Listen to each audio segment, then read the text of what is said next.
तुली जी का रुख कर लेते हैं जरा। तुली जी, आपने जिस बात का जिक्र पहले किया था सर, आप महाभारत काल में चले गए थे और पांडवों और कौरवों की आपने बात की थी सर, और तो कुल मिलाकर सर वो कहते हैं ना इतिहास को खुद को दोहराता है, तो अभी भी यही हो रहा है सर कि ये पक्ष विपक्ष ये सिलसिला यूं ही जारी रहेगा और इसी वजह से दुनिया में एकजुटता वाला संदेश दिया जा रहा है सर दुनिया भर में, लेकिन घर के भीतर यही राजनीति और यही राजनीति का मिजाज। लेकिन मेरा सवाल ये है सर कि इससे देश हित उसको कहीं झटका तो नहीं लगेगा? तुली साहब देखिए रोमाना जी, आपने बिल्कुल ठीक बोला है,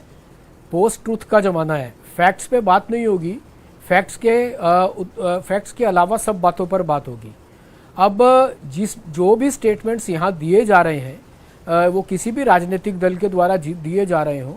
आप पाकिस्तान का कोई भी चैनल उठा करके देख लीजिए, वो उसी को कोट करके अपने देश में नैरेटिव बनाने का प्रयास कर रहे हैं। एक बात इस पूरे ऑपरेशन सिंदूर में जो हाईलाइट हुई है वो ये है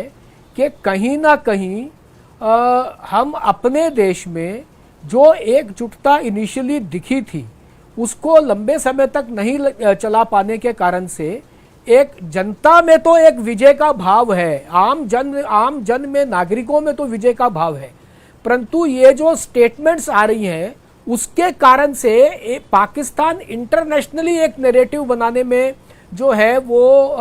सफल हो रहा है कि हमने भारत के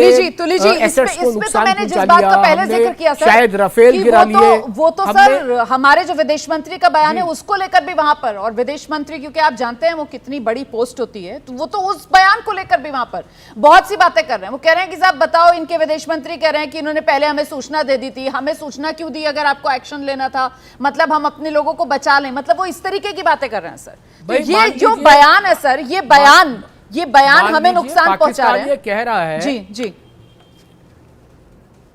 मैं रोमाना जी वही कह रहा हूं रोमाना जी, मान लीजिए विदेश मंत्री का ये बयान है 100% ठीक है, उन्होंने कहा है, तो भी पाकिस्तान कुछ बचा पाया क्या? पाकिस्तान अवाक्स बचा पाया क्या? पाकिस्तान उन 9 लोकेशंस पे जहां पर मिसाइल मारी, 24 मिसाइल्स गिरी, वहां पर लोगों को, वहां पर बैठे हुए आतंकवादियों को बचा पाया क्या? वहां के जो आतंकवादियों का पूरा परिवार, 12 लोग जिनकी मैयत जो है वो फातिया पढ़ते हुए सब टीवी चैनल्स ने, पाकिस्तान ने दिखाया, वो उसको बचा पाया क्या? तो ये आप इस बयान को ऐसे क्यों नहीं देखते कि यहां से मिसाइल छोड़ने के बाद बताया हो कि हमने आपके जो ये टेरर ठिकाने थे उनको नष्ट करने के लिए किया है, और उसके बाद